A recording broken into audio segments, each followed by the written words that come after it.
Topical issue is in the name of Deputy Aengus Ó Snodaigh, and it's to do with the negative effects of the funding cuts to youth projects in Dublin City, which were being imposed by the City of Dublin Youth Services Board. Deputy, 4 minutes. I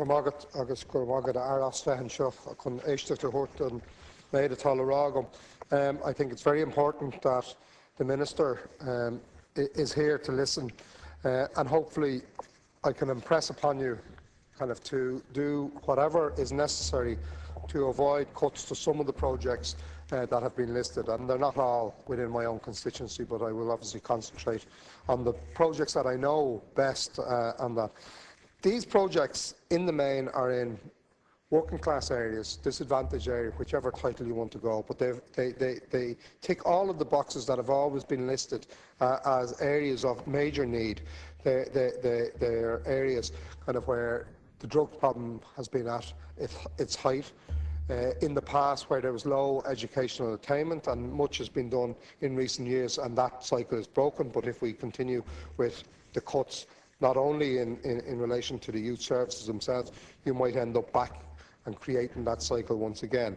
It is an area, in many cases, of very violent crime, but it's also, these areas are often those which have severe poverty. They're impoverished in many, many ways. And whereas in richer areas in Dublin, or more affluent areas, there might be a call, or the community might be able to call on itself to fund or to help part fund some of the projects. That is not an option in the main in most of these. Even the groups that I've worked with, they are imaginative in terms of fundraising. They have tried everything. They have sat down and looked at every single grant that is available, not only in Ireland but throughout the world. They have appealed to philanthropists to fund. So they've looked at alternative fundings. They have pared all of their overheads right down to the bone, because this isn't the first cut. This is after a series of cuts. They have, in many cases, pared back their services. They have pared back on wages and on the administration costs. So it's not as if they aren't aware of the need to be prudent in this day and age. They have done that. They have done that in buckets in many cases. Yet, they were told before Christmas to expect maybe a 3 or 4 or even a 5% cut. But some of the projects that have been listed by the City of Dublin Youth Services Board, the cuts are huge to them, because they've pared. And I'm not going to deal with two of the groups, which Focus Ireland and Candle, which are substantial, and there are major reasons for that. I do have a problem in some ways, because there is an alternative funding already in place to capture that. Maybe the Minister is looking at that herself, for the organisations. But the groups like the base, in Ballyfermot. The base in Ballyfermot has been pared, and it looks attractive, the size of the funding. But their funding has been cut back by 14%. Now, 14% doesn't sound huge if we were in an era of plenty. But when you cut basically €60,000 from a budget of an organisation which is dealing with the most disadvantaged children in Dublin 10, that is a huge cut. That means job losses, that means curtailment of services, that means closure on certain days. The same could be said the Ballyfermot Youth Service, and I know Deputy Conaghan is here, and he'd know some of the groups that I'm listing, and he'll know the effects of such a cut of 14% on the Ballyfermot Youth Service, or as I said, the base. Like 73,000 is suggested to come out of their budget. That Deputy, is substantial in itself. Now. You can come back in a moment. How much? Your time is up. Time is up. There's a whole range. So, Minister, I know that the final decision doesn't necessarily lie with yourself, but you can sign off or refuse to sign off on what has been presented to you by the City of Dublin Youth Service Board. I urge you not to sign off on cuts of that scale, and to look again to ensure that services don't end up reducing their service or reducing their hours, especially in this time for young people. Minister, 4 minutes, just under 4 minutes. Minister. Thank the Deputy for raising this issue of support for youth services, and I know the services that you referred to. I've been to the base in Ballyfermot, and I know the work of the Ballyfermot Youth Services, and certainly I want to support as much as I possibly can the work that has been done by youth services in Dublin and indeed throughout the country. And I recognise the value of it, and I'd like to be investing more in it if that was feasible. Just to say, in 2013 my department will provide funding of 53.173 million to support the provision of youth services and programmes throughout the country, including in particular, as you rightly say, in disadvantaged communities. And that funding supports national youth work, it supports local youth work. There's about 1,400 paid staff, there's 40,000 volunteers, and there's 400,000 young people participating in youth services and activities in Ireland. And I think, in fact, what we need to do is bring more exposure to the work that is being done and make sure that youth work is recognised for what it gives to young people in terms of continuum of services. And it certainly has a huge role to play, which I'll be focusing on during my EU presidency of the Youth Council in terms of helping young people participate in training and eventually employment as well. So I think that aspect of youth work needs to be looked at increasingly. However, like all areas of the public sector, and as my colleague before me said, the Department of Children and Youth Affairs, we have had to find savings as part of the CRE, the Comprehensive Review of Expenditure.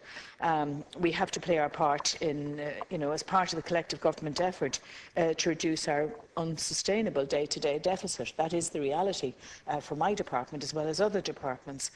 And the CRE that was published in December 2011 set out clearly the savings required for my department in each of the years, 2012, 13 and 14. And I published that along with the detail of what would happen to all of this funding over the 3-year period, and that was known to everybody involved. So I just want to make that point. When we published the review, we had a 7-page chapter outlining the savings that we did have to require from the youth work funding schemes, and it did come to close to 10%.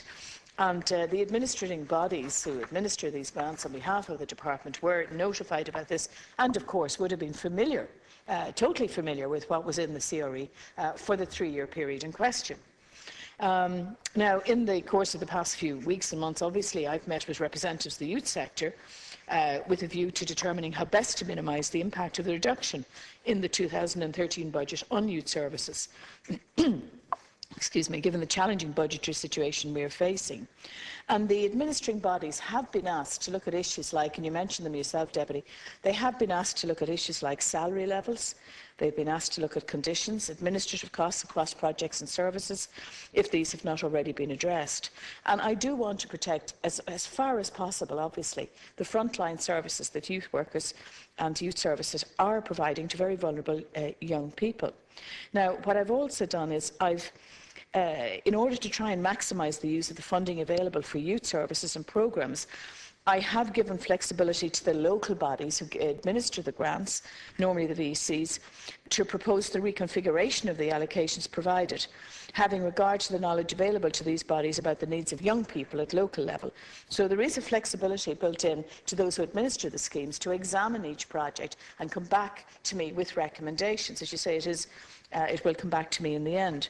So it isn't within that context that last week the City of Dublin Youth Service Board, as the local grant administering body in the Dublin area, submitted a proposal to the department requesting that percentage reductions different to those outlined in the CRE would be applied to projects in the Dublin area.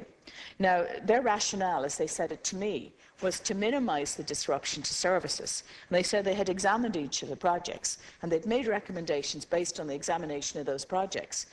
And in their analysis, in fact, the majority of projects would receive cuts less than 10%. Many of the projects would receive cuts, for example, of 2%. And they looked particularly at the smaller projects, and they wanted to ensure they would continue because they felt they were providing a valuable service. They also said that some of the larger projects would receive greater reductions, hence the projects you mentioned, who are receiving larger funding. And I do appreciate that they have made huge efforts to manage within that funding, but that's the recommendation. Minister, just point out the time's actually up, but if there's a very quick point conclude by saying that I'm examining the proposals that have come in from the CDYSB.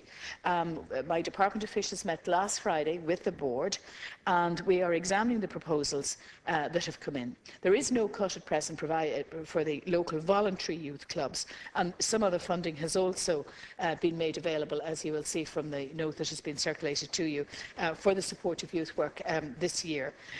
So I'm examining the proposals and the approach that the board have taken, and I will make a decision in relation to it Thanks, shortly. Deputy. I'm afraid there's only just in relation to the value of the services being provided. Sorry, Deputy, I'm afraid there's only a minute left just for back and forth. I hope that I have impressed upon you not to proceed with some of the large-scale, even though they're large-scale organisation, a cut-off 2 or 3% can be the difference between staying open one day and not. And kind of, it's not just my own area. The likes of Bradog in the North Inner City, 14% cut. The Sphere in Darndale, 122,000. That for any organisation would be huge. That means jobs will go. Jobs means kind of less services. So don't forget this. The cumulative effect, for instance, my own constituency is nearly 500,000 taken out, and that's not including the Focus Ireland cut. And that is substantial for youth services in a single constituency, but across the way, the whole lot. And this is on top of cuts, as I said, to child benefit, maternity benefit, tax,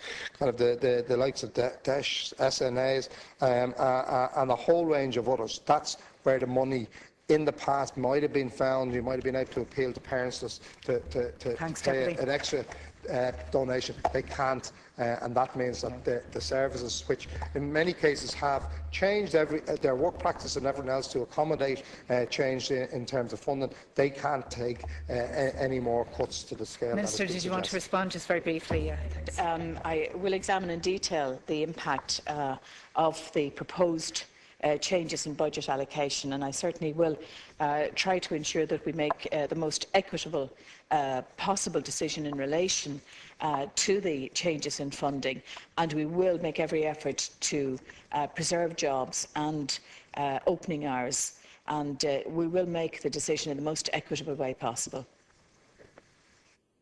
thank you very much, Minister. And the